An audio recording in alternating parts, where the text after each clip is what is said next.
God, that screen went bright really, really quickly. Good evening, good afternoon, happy Thursday. So, just wanted to sort of have a bit of a chat about the match last night. How you felt it went? Was it pretty much what you expected? Was you really disappointed with the performance last night? And just sort of to get some idea of where you feel we go from here. I think before the game kicked off, I think we all already knew there was going to have to be several changes. Excuse me. There was going to have to be several changes from the weekend, purely because Mainu and Martinez got booked. With the news that Shaw had another injury coming out on Tuesday, I think it was. That understandably meant that there was going to have to be a lot of adjustments. And to be honest, I think there probably would have been anyway. That seems to be the way he's sort of having to play it at the moment, making changes quite often, whether it's to manage fitness or to get a better idea of who he's actually got to work with. So I think there was always going to be 4 or 5 changes at the very least. The fact that there was 6 wasn't really too much of a surprise for me. The players that he brought in, I wasn't necessarily expecting to bring in Malacia.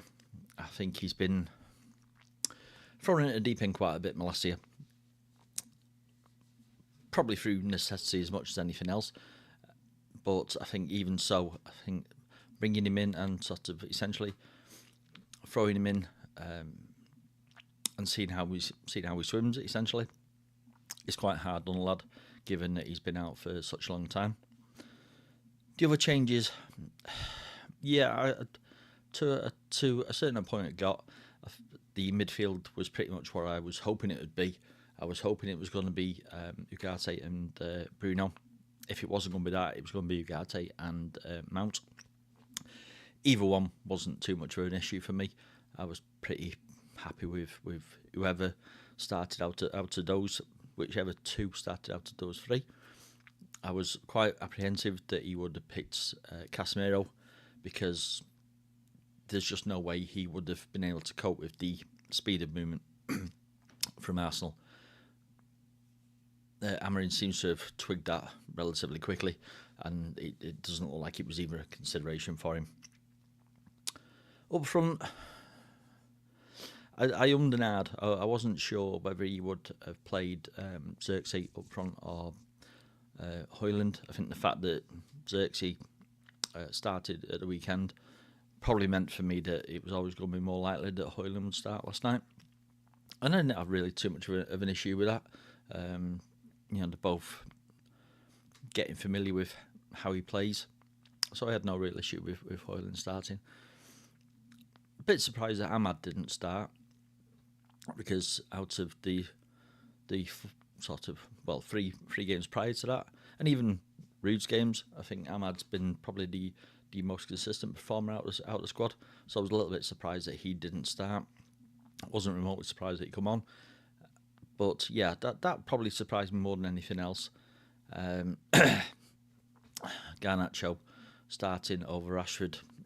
Again, I get it. I'm not sure it's necessarily the right thing to do, because Garnacho doesn't tend to start games very well. And similarly, Rashford doesn't seem to start substitute appearances very well.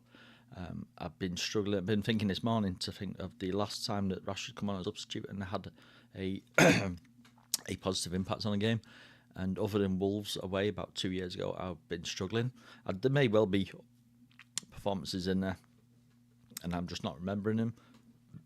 But I think he played 2 players who don't play well in the way they were managed. Garnacho, currently, whether it's just his age and inexperience or not, he's a far better impact sub than he is starting the game. And as I say, Rashford needs to start. If he's going to have a good game, he needs to start the game. He doesn't tend to have good games when he comes on off the bench. Why that is, anybody's guess. A lot of people would say that Rashford doesn't have games regardless when he starts. I'm not one of those people. I'm not one for piling on Rashford for for the fun of it, like some people are. but I think sometimes they don't help him by sticking him on the bench and bringing him on for the last half an hour when that never seems to work. So anyway, I mean, given that we had to make some enforced changes, I don't think the side that he put out was particularly weak. I don't think Mufc did himself any harm at all. I think, to be perfectly honest, he was pretty good in that first half. Nothing outstanding, but I think he was perfectly fine. No real issues with his performance. Playing Maguire at centre back and Lit at right centre back. Yeah, I think if you were going to do it, I'd much rather him do that than play Lit at centre back and Maguire at right centre back. I don't think that would have been a particularly wise idea. But so yeah, I got that. I didn't have too much problem with that. I think for the way the players he had available, the changes he had to make due to circumstance, I didn't really have too much of an issue with the side he put out. And I think generally speaking, for that certainly first half, possibly sort of the first 5 minutes of the second half, I thought we played really well. I'm not going to pretend that we were ripping up any trees, and I don't think for a second that we looked like winning the game. It would have been interesting if Dallow's shot had gone in or Delit's header had gone in. That could well have changed the complexion of the game. But I think doing what they had clearly been sent out to do, I think they did that very well. One of the pleasing things for me was that we weren't being sort of driven through without any semblance of a challenge like we have been over the last 2 years. The fact that we had a very clear back nine, essentially, when Arsenal had the ball, and looked very composed playing it, I think was really pleasing. For me, I personally think that defensive changes and instructing a team to play in a particularly structured defensive pattern is harder to do than having an attacking pattern for people to adhere to, especially when they've only been working with a manager for 2 weeks and played 3 games. Doing that, I think it's quite hard, and having to make the changes that they have been doing over the last couple of weeks. For me, I think a defensive structure is far easier to cock up than an attacking one. And it generally, if you cock up a defensive structure or pattern, it tends to have more of a negative impact than it does if you cock up an attacking formation. So I think given that, and given the change that it had to make, and the lack of fitness in some areas and match practice, I think for that first 45 minutes, I'm not going to say they were fantastic, because they wasn't, but they were competent, and that in itself is quite a big change for how United have approached games, any game, over the last couple of years. So from that point of view, I was quite pleased. Another thing that actually was quite pleasing was the way they all seemed quite comfortable on the ball. Certainly in that sort of playing out from the back, playing out from the keeper. We all know Onana's very comfortable with that scenario. It's a scenario he's extremely familiar with. But to see other members of our defence and midfield be equally as composed when they got the ball in tight situations, and without sort of looking like rabbits in headlights, they seemed confident in their ability to play out of a tight situation, and they did do on a couple of occasions. I think there was one, I couldn't tell you how far it was, probably about 20 minutes into the first half, and I think Onana had sort of dillied and dallied to draw the forward on, and he just passed it across the back three for a couple of seconds, and then sort of worked their way out from a really tight spot. The press from Arsenal was actually pretty good, but we played through it with a great deal of composure. That sort of stuff for me is really pleasing, because we're just not used to seeing it, and more of that is definitely what we need. And he's not going to change, so they will get more comfortable with it. The biggest benefit, the biggest factor in this is going to be deciding on a settled back three. And to be honest, I don't think it's necessarily a case of deciding on a settled back three. I think that back three is going to be forced on him, essentially. I think two parts of it are going to be okay. but it wouldn't surprise me in the slightest if we end up with a back three of Euro, De Ligt and Maguire at the moment, because sure, it is what it is.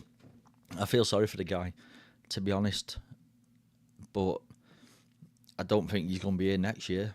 And if he is, I don't think we're going to see much of him.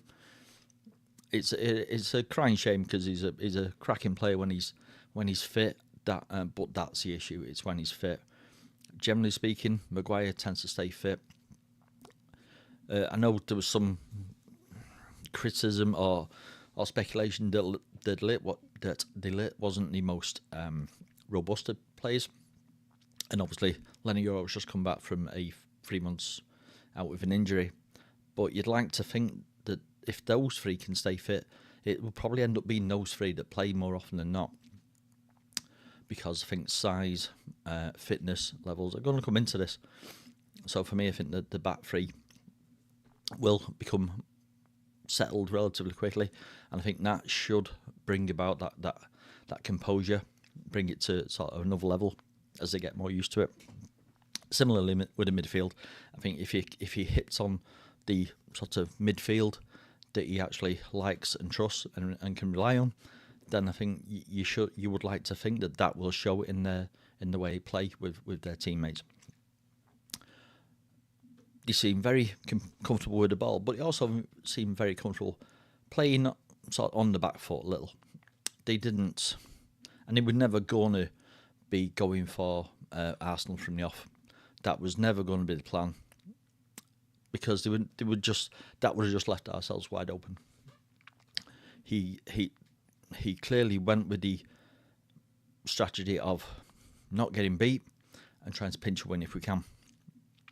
And for, like I say, 45 minutes or so, that strategy actually seemed to be working.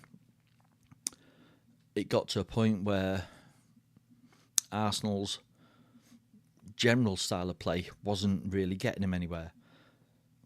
Their only threat really came from a couple of snapshots and corners.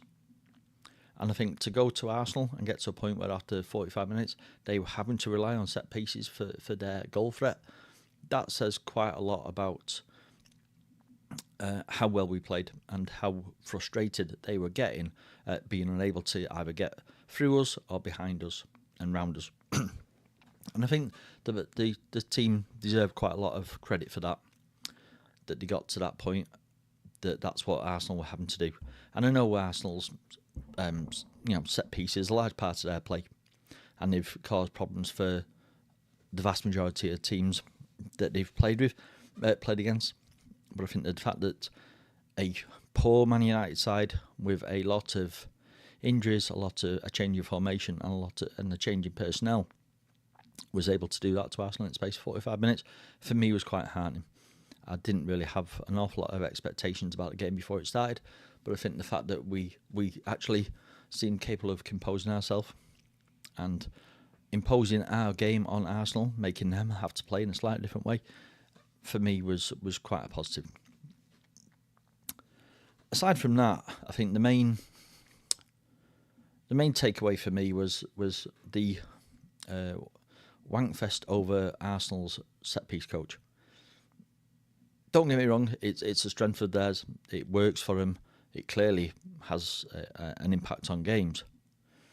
But let's not pretend that this was a nuanced free kick every time. It wasn't. It was the same corner every single time. There was no variation in it. There was no secrecy about it. There was no sort of clever bits of play. It was essentially everyone stands far on from the back stick and charge the front stick. Cool. It works for them. I'm not necessarily knocking them for it, but it wasn't fantastic. I think the free kick that Anthony shot when he should have squared it across was more inventive than anything that Arsenal did in the preceding 90 minutes. For me, I was quite surprised by Arsenal's play. Having grown up when Arsenal were serious competition for us, and the football that Wenger got them playing, I'm not sure how comfortable an Arsenal fan from that generation would have been sat watching that. I mean, if they are fine, for a lot of people, it's how it's whether they win, not how they win. Cool, but they're not winning out anyway. When they come up against better quality sides than Man United are at the moment, that sort of crap's not going to get them very far, and it's not got them very far. I don't see how you can get too excited about the stuff that Arsenal were producing, because they didn't really produce an awful lot. The only time I felt that they got better was after the first goal, and I think they got a little bit more. I don't think it was so much them. I think we had a wobble after the first goal. It seemed to lose our composure a lot. We made some changes that didn't particularly have too much of an impact, and I think that for that 10-15 minutes period or so, Arsenal could have taken us to the cleaners somewhat.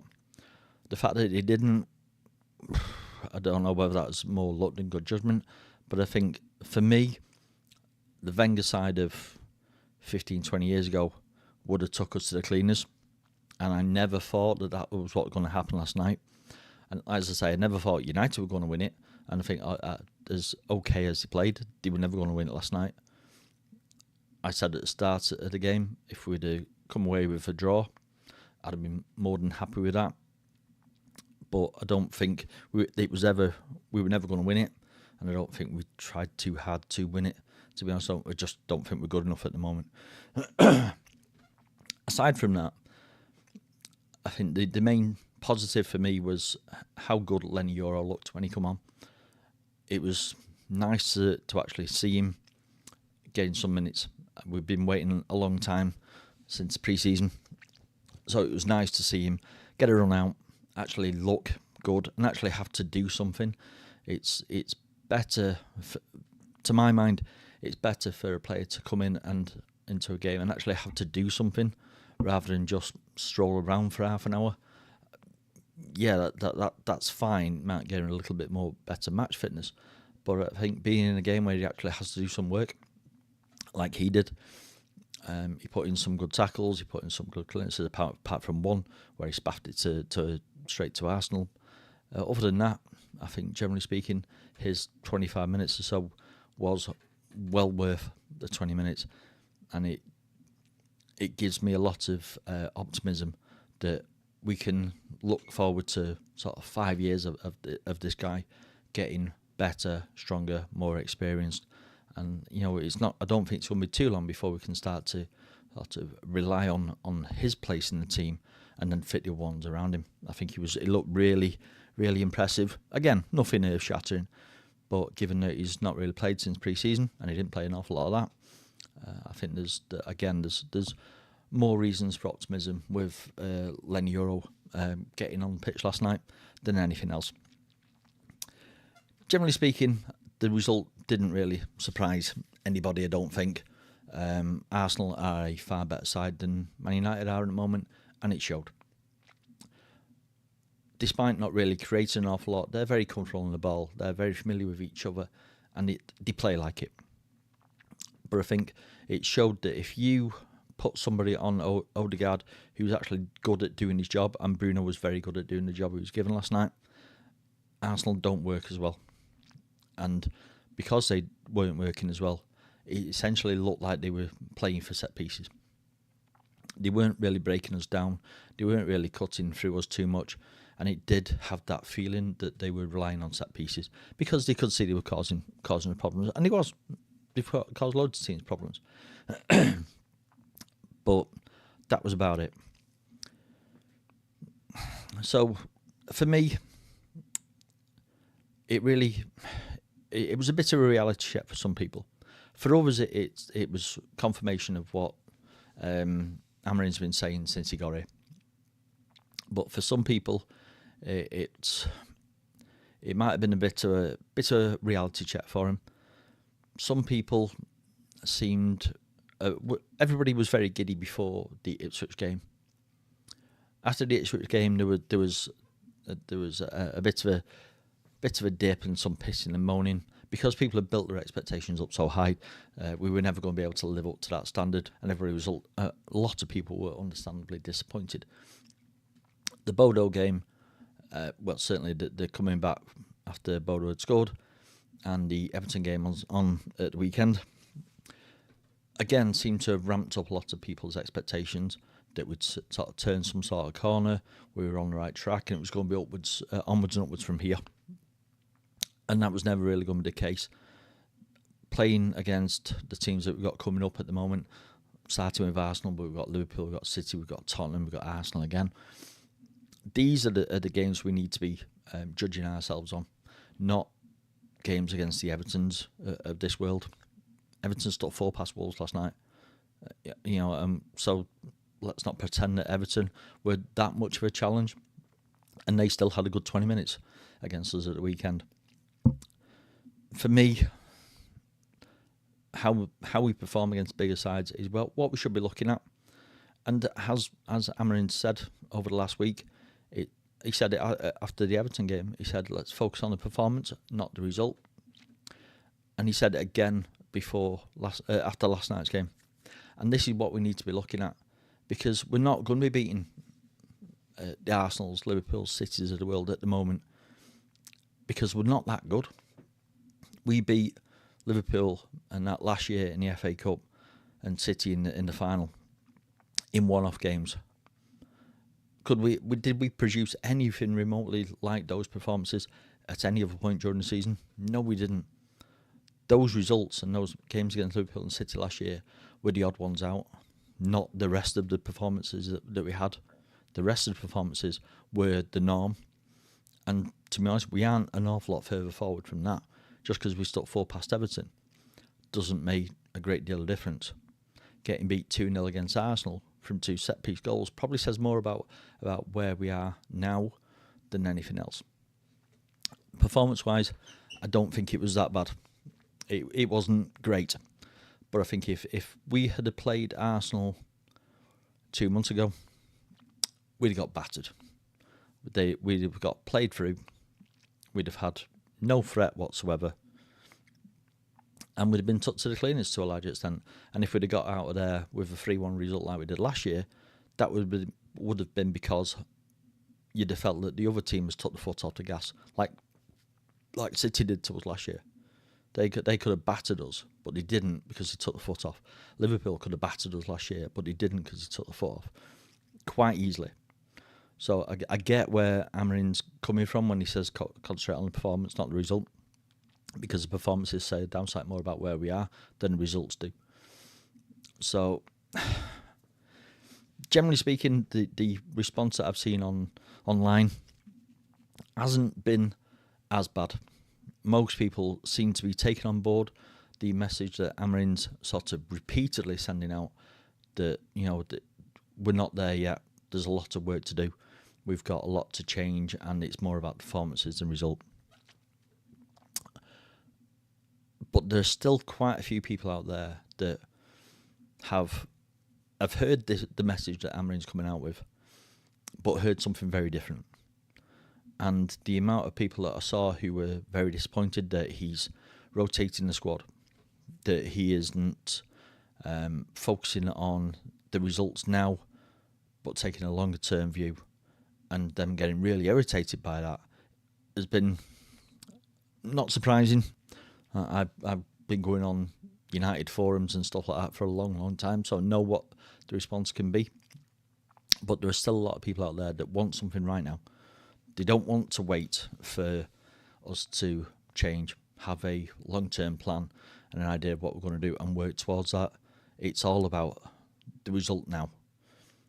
If we'd have beat Arsenal last night because Amarin had just solely focused on putting a side out to beat Arsenal and balls to how they all were by the weekend, some people would have been happy about that then, but pissed off if we'd have had a couple of injuries, played like shit at the weekend, got you know what I mean. They can't. Some people just don't seem able to see past that game.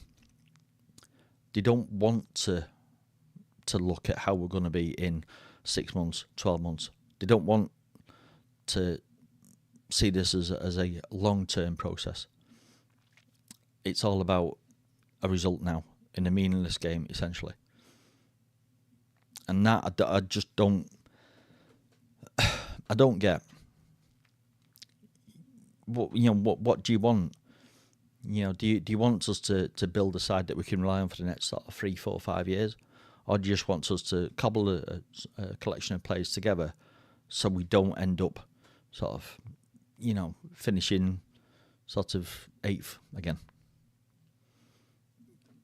but with no planning about what we're going to do next year, and when we're doing the same shit again and struggling in 8th, then they're going to blame the manager, and then they're going to want the manager's side, then they'll want the next sort of bright new talent, and then they won't give him any time. That sort of approach, I just don't. If that's what you're after, I don't even know why you're watching football. Football's not like that. It's never been like that. So why would you expect it to be like that now? Just because you haven't got the patience to let somebody work on a change that was going to actually benefit us for years going forward, because you want to see something right now. You're going to be very disappointed if that's the way you're approaching watching football. I don't get it. Don't get it. Never will. You don't have to be happy about it, but at least if you can see what he's trying to do, cut the guy a bit of slack rather than getting on his back after 4 games and pissing and moaning that he's rotating. Anyway, so like I said, I don't think it was necessarily a bad performance. I don't think it was necessarily an unexpected result. I think there were some positives to take from it. I think he's clearly sticking with his plan. He's clearly working on getting the players more comfortable with the ball and having a plan of what they're going to do. He's managing people's fitness, minutes on the on the pitch, and he's giving people a bit of a chance, like Euro last night. These are the sort of things I personally tend to try and focus on, because I think that is a far more sensible way of looking at how we're going to go from here. I'm not going to get bent out of shape about us getting beat at Arsenal in a game that we would have lost anyway, regardless of who was manager. I'm not that bothered if I can see that next season when we play Arsenal, when we play them in the FA Cup, it might be a very different challenge for Arsenal than it was last night. Because I think give us a month or so to have worked with the manager for another month, to have played more matches, to have got people fit, to have got people more familiar with the style of play that he's trying to instill in him. Let's see how we go. Let's not be in a rush to start giving the guy crap. Similarly, people giving Rashford shit last night. He tried something, didn't work, give away a corner, and they scored from it. Christ's sake, that must happen most weeks. You know what I mean? I think that there's just no patience these days. People are in such a rush to be the first to criticise somebody that they're almost waiting for something to go wrong so they can do it. I'm not quite sure how that fits into supporting your side, but it doesn't fit into mine. But it just seems to be the way it is these days. Anyway, I'm not going to get despondent. I'm not going to get downhearted.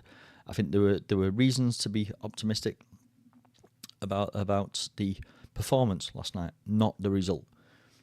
It was good to see Lenny Euro playing. I think Malacia played pretty well in his 45 minutes. I think there was some things that I wasn't particularly pleased with, but I think that tends to be how it is. You very rarely get a game where everybody plays well.